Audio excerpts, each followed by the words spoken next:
So this is going to be D1, and D1 needs us to analyze the impact that different cloud technologies would have on an organization. So this, the only difference here is now we need to analyze, and it is in D1 that we're going to work on doing and how it could meet the needs of the company. So this section here, again, the section highlighted, was taken directly from the assignment brief, I believe, and it says the impact and use of cloud technologies would have on all areas of the organization. We only have a few areas. We have manufacturing, we have stock control, stuff like that. Clear, reasoned justifications as to why one possible solution may be preferable to another. So why SAAS over the others? Why PAAS over the others? So on and so forth.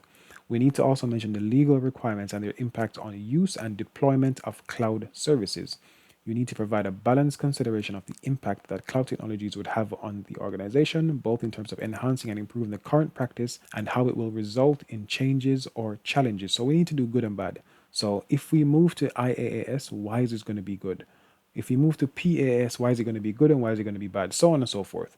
So before we make a start on anything, the first thing I would always recommend you guys do is to define the term analysis, define the term analyze.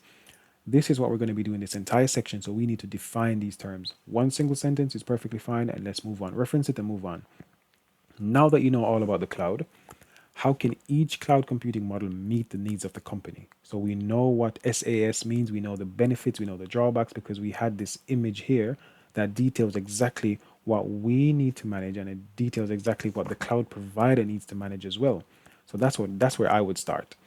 Next, we need to look at things that the company needs to have. So the company needs to have softwares and specific operating systems and all of these things. The short answer is yes, they can all meet the needs, but to what degree and with what level of difficulty? What this means is that yes, SAAS can do everything the company needs to do 100%. So can PAAS, so can IAAS. But what we need to figure out is, based on what we know for this company, which is very, very little at this point, which one would be best? Right, we know, let me scroll all the way back up to P1, which is somewhere here. P1 tells us the applications that they use, and the applications are stock control, manufacturing, order processing, and personnel systems, computers, routers, switches, and so on. And data is stored on a server somewhere.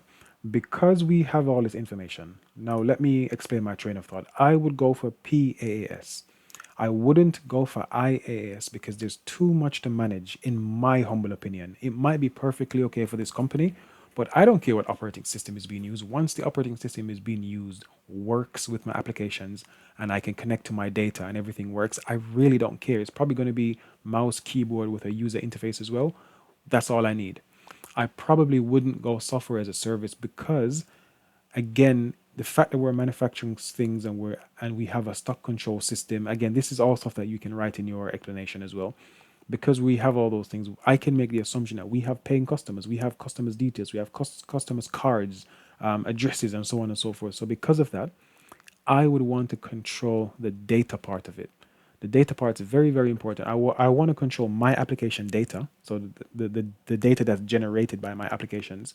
I want to control the data I hold on my customers as well. And I might want to also control the applications I am allowed to install, because if one doesn't work, I can simply switch to another one. So let's say I'm using, I don't know, let's say application A, it's a bit slow, it crashes once in a while. Application B might be much better. I can switch over to that one, but I have full control of that. Whereas with IAAS, I have to manage a lot more things, which is in the blue here. And with SAAS, I have to manage nothing. So the company can decide to do what they want to do with my data overnight. They can decide to discontinue supporting this application overnight. I don't want any of that. So that's what I would say. But before you even get to any of that, it's a bit long winded, I'm sorry. Before you even get to any of that, what you want to do, you want to go through all of these steps. Can SaaS meet the needs of the company? If so, how? So let me go over this again. SaaS, software as a service, can meet the needs of the company. This is going to be where the cloud provider controls everything. You simply log into a system and use it on a web browser or an application that they give you, but most likely a web browser, and it just works. So Google Drive, OneDrive, so on and so forth. It just works. There's nothing for you to do. You log in, you make use of it, you create documents, you email people, everything's done. Can SaaS, so software as a service, meet the needs of the company? If so, how? In short, yes, software as a service can meet the needs of the company. How can it do this? All right, let's look at the software as a service model again. So this is stuff that we have to manage is in blue. The stuff that we do not manage is in red.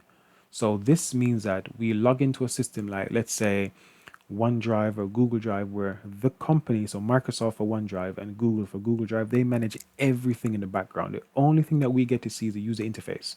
So we log in with a web browser, mouse, keyboard, monitor, so on and so forth, and we can manage our stuff on our system, as in on our Google Drive or OneDrive, but we don't get to touch any of the servers, any of the operating system, any of the middleware, nothing. We log in, we see what we see, we do what we can do, and that's it. If the cloud provider that they choose has all the software that they need, so let's say they choose Microsoft Azure, and Microsoft Azure can provide them with some aftermarket stock control system or some manufacturing system, then perfectly fine. They can use it, right? So we need to then look at for each one of these. So for software as a service, for platform as a service, and for infrastructure as a service, we need to look at the positives and the drawbacks of using each one. So why is software as a service good compared to the others? Why is software as a service bad compared to the others? And we do that same thing for platform as a service, so the good again and the bad. And we do exactly the same thing again for infrastructure as a service, the good and the bad. And I would do a mini paragraph for each one. These are the questions that you really want to answer in that mini paragraph. There's no specific length it has to be, but remember, this is distinction level work, so it needs to be somewhat beefy. Don't make it 3-4 lines, please. Make it somewhat beefy. And again, if you go on Google, the good, you know what? Let's just do this. The benefits of IAAS. So benefits of IAAS, and look, we have benefits here. And then straight away we can do the drawbacks of IAAS. And again, we have many drawbacks here. So this is how I would do this section. Reference every single website you use, put the information there. And then finally, the next step is for us to look at the legal requirements to consider when using the cloud or using any cloud. I'm not going to go through each of these. You guys can go ahead and Google legal requirements when using the cloud, and you'll find a massive list of things. And you can just simply copy these names, put them into Google, and you'll find out what they mean. So, for example, data privacy and protection. When you are an on-premise and you have your own servers that you control, or if you're infrastructure as a service or platform as a service, you get a lot more control over your data. So this is something that you need to consider when moving over, because if you have software as a service, you have very, very little control over your data, and this might not be allowed based on the type of company that you are, based on the location that you're in. So European laws are different from American laws and so on and so forth.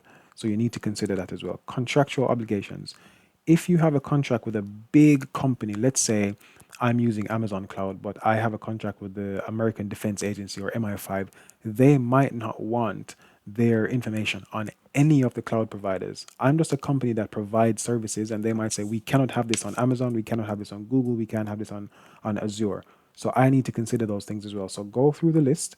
You don't have to do all of them. I would say honestly about four. Four of them should be fine. Pick any four you want, speak about them, and that should cover the legal requirements section.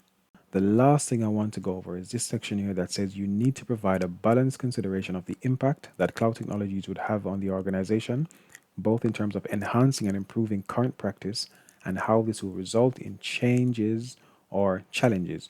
What does this mean? Simply, I've put this: what changes would occur if for the normal person? So you as the IT person, you are going to help make the changes possibly.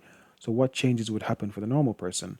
So for software as a service, there are going to be quite a few changes. If they normally had applications running on their PC, then it's going to be very different. They're going to have to come in and log into some web-based, some browser-based thing now and do other work from there.